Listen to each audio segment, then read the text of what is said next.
وہ بچپن ہی سے بہادر، نڈر اور بے باک تھا۔ اس نے تیر اندازی اور تلوار بازی کے جوہر وراثت میں پائے۔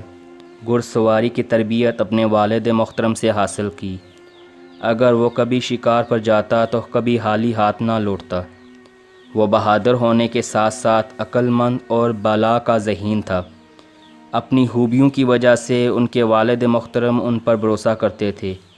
اس کا تعلق آغوز ترکوں کے کائی قبیلے سے تھا۔ ان کے والد محترم کا نام سلیمان شاہ تھا۔ بعض مورخین ان کے والد کا نام غندوز اول بتاتے ہیں۔ تاریخ اس کو غازی ارطغرل کے نام سے جانتی ہے، جو بہادر اور ذہین تھا۔ سلطنت عثمانیہ کا بانی عثمان اول ارطغرل کا بیٹا تھا۔ دوستو، آج کی ویڈیو میں آپ کو بتاؤں گا کہ ارطغرل غازی کون تھا، اس کی کیا تاریخ ہے، تو ویڈیو کو آخر تک لازمی دیکھیں۔ اگر آپ نے ابھی تک میرے چینل کو سبسکرائب نہیں کیا تو سب سے پہلے میرے چینل کو سبسکرائب کر دیں اور ساتھ لگے گھنٹی کے بٹن کو بھی پریس کر دیں تاکہ نیو نوٹیفیکیشن سب سے پہلے آپ کو مل سکیں۔ ارطغرل غازی 1190 میں ترکوں کے موجودہ صوبے بروسا میں پیدا ہوئے۔ جب منگولوں نے ترکمانستان پر حملہ کیا تو بہت سے قبیلوں نے ہجرت کی اور ایشیا کوچک کی طرف روانہ ہوئے۔ تو کائی قبیلے نے شام کے قریب ایک علاقے میں پڑاؤ ڈالا، لیکن یہ علاقہ سردیوں کے لیے سازگار نہیں تھا۔ سلیمان شاہ چاہتا تھا کہ اس سرد علاقے سے جلد از جلد ہجرت کر کے کسی سازگار علاقے میں پڑاؤ ڈالیں۔ اسی وجہ سے سلیمان شاہ نے اپنے بیٹے ارطغرل کو حلب بھیجنے کا فیصلہ کیا۔ وہاں پر سلطان صلاح الدین ایوبی کے جانشین حکومت کر رہے تھے۔ سلیمان شاہ اپنے بیٹے ارطغرل کو ایلچی بنا کر حلب بھیجنا چاہتا تھا، لیکن اس سے پہلے کائی قبیلے پر ایک نئی مصیبت ٹوٹنے والی تھی۔ حلب جانے سے پہلے ارطغرل اپنے چند ساتھیوں کے ہمراہ جنگل میں شکار کرنے کے لیے گیا تو اس نے وہاں دیکھا کہ صلیبیوں نے کچھ قیدیوں کو پکڑ کر اپنے ساتھ قلعے لے کر جا رہے ہیں۔ ارطغرل اور اس کے ساتھیوں نے صلیبیوں کو قتل کر دیا اور قیدیوں کو آزاد کرایا۔ ارطغرل قیدیوں کو اپنے ساتھ کائی قبیلے لے آیا۔ اس جرب کے بعد صلیبی کائی قبیلے کے دشمن بن گئے۔ جو قیدی وہ اپنے ساتھ لایا تھا ان میں ایک بوڑھا شخص اور اس کی ایک بیٹی اور بیٹا تھا۔ یہ شخص رومی سلجوق کا شہزادہ تھا جسے شہزادہ نعمان کہا جاتا تھا۔ اس کی بیٹی حلیمہ سلطان سلجوق کی شہزادی، جس نے بعد میں ارطغرل غازی سے شادی کی، اور اس کا ایک بھائی شہیر جو سلجوق کا شہزادہ تھا۔ جب ارطغرل حلب کے سلطان کے پاس گیا تو سازشیوں نے شہزادے کو سلجوقیوں کے حوالے کر دیا۔ حلب میں ارطغرل شازیوں کا شکار ہو گیا، لیکن ارطغرل عقل مندی سے وہاں سے بچ نکلا۔ حلب کے امیر نے جو جگہ کائی قبیلے کو رہنے کے لیے دی، وہ جگہ صلیبیوں کے قلعے کے بالکل قریب تھی۔ اس جگہ رہنے کا مطلب دشمنوں کے درمیان رہنا تھا۔ کائی قبیلہ ہجرت کر کے اس جگہ پہنچ گیا جو حلب کے امیر نے ان کو دی تھی۔ ارطغرل غازی کی قیادت میں کائی قبیلے نے صلیبیوں کے قلعے پر حملہ کر دیا اور کئیوں نے صلیبی قلعے کو فتح کر لیا۔ 1225 میں سلیمان شاہ کے انتقال کے بعد سرداری کا مسئلہ سامنے آیا، لیکن اس سے پہلے کوئی فیصلہ ہوتا منگولوں نے کائی قبیلے پر حملہ کر چکے تھے۔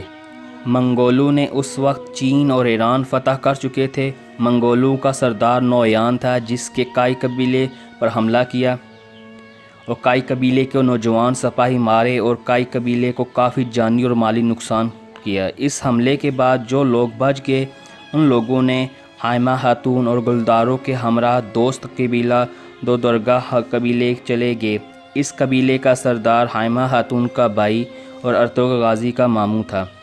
ارطغرل غازی کے ماموں نے ان کو رہنے کو جگہ دی اور ان کی مدد کی۔ ارطغرل منگولوں کے ساتھ جنگ کرنا چاہتا تھا، لیکن اس کا ماموں اور قبیلے کے باقی لوگوں نے اس کی مخالفت کی۔ لیکن ارطغرل چپ رہنے والوں میں سے نہیں تھا۔ اسے پتہ تھا کہ منگول اب خاموش رہنے والے نہیں۔ اس نے اپنی بیوی حلیمہ سلطان کو سلجوق بھیج دیا تاکہ وہ وہاں رہ کر منگولوں سے جنگ کر سکے۔ نویان سے جنگ کے دوران ارطغرل کو کافی مشکلات کا سامنا کرنا پڑا۔ اس کے ماموں کی وفات کے بعد اس کے ماموں ذات قبیلے کا سردار بنا، لیکن وہ اپنی سوتیلی ماں اور غداروں کے ہاتھوں کٹ پتلی بن چکا تھا۔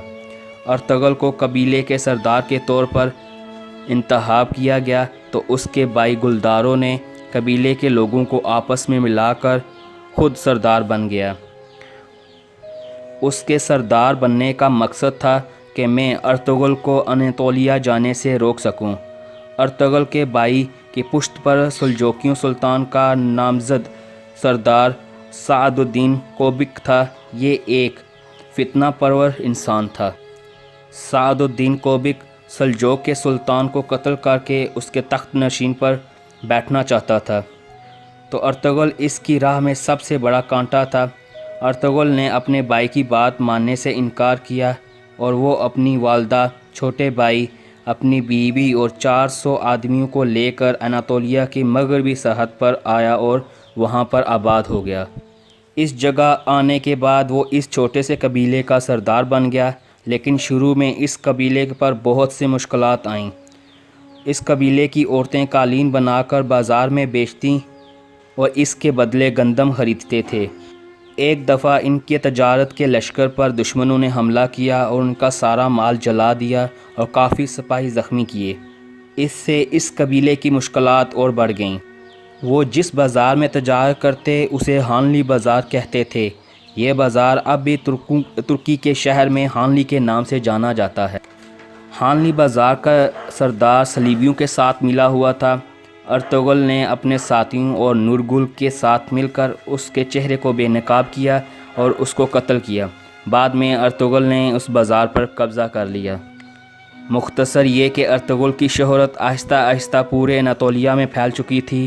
ارطغرل اسی طرح کامیابیاں حاصل کرتا گیا اور اسلام کے دشمنوں کے لیے ایک قہر ثابت ہوا، اور ارطغرل تمام لوگوں کے لیے ایک مسیحا کے طور پر سامنے آیا، اور ارطغرل نے مسلمانوں کو صلیبی اور منگولوں سے شکست دی اور اسلامی عادلانہ اور منصفانہ نظام حکومت قائم کیا۔ اور سلجوقی سلطنت کے خاتمے پر ارطغرل نے اپنی سلطنت کے قیام کا اعلان کیا اور ان کے لیے جدوجہد شروع کی، جو ان کی وفات کے بعد اس کے بیٹے عثمان اول کے لیڈرشپ میں خلافت عثمانیہ کی صورت میں قائم ہوئی، جو 600 سال تک مسلمانوں کی حفاظت کر کے رہتی دنیا تک مثال بنی۔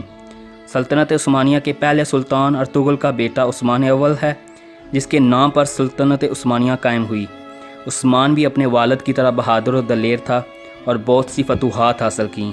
اس کی خلافت 3 براعظموں تک پھیلی ہوئی تھی۔ یہ دور مسلمانوں کا شاندار دور تھا۔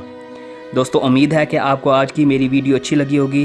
اگر ویڈیو پسند آئی ہے تو اس کو لائک اور شیئر اور کمنٹ کریں، اور آپ نے اگر میرے چینل کو سبسکرائب نہیں کیا تو سبسکرائب کر دیں۔ اللہ ہم سب کا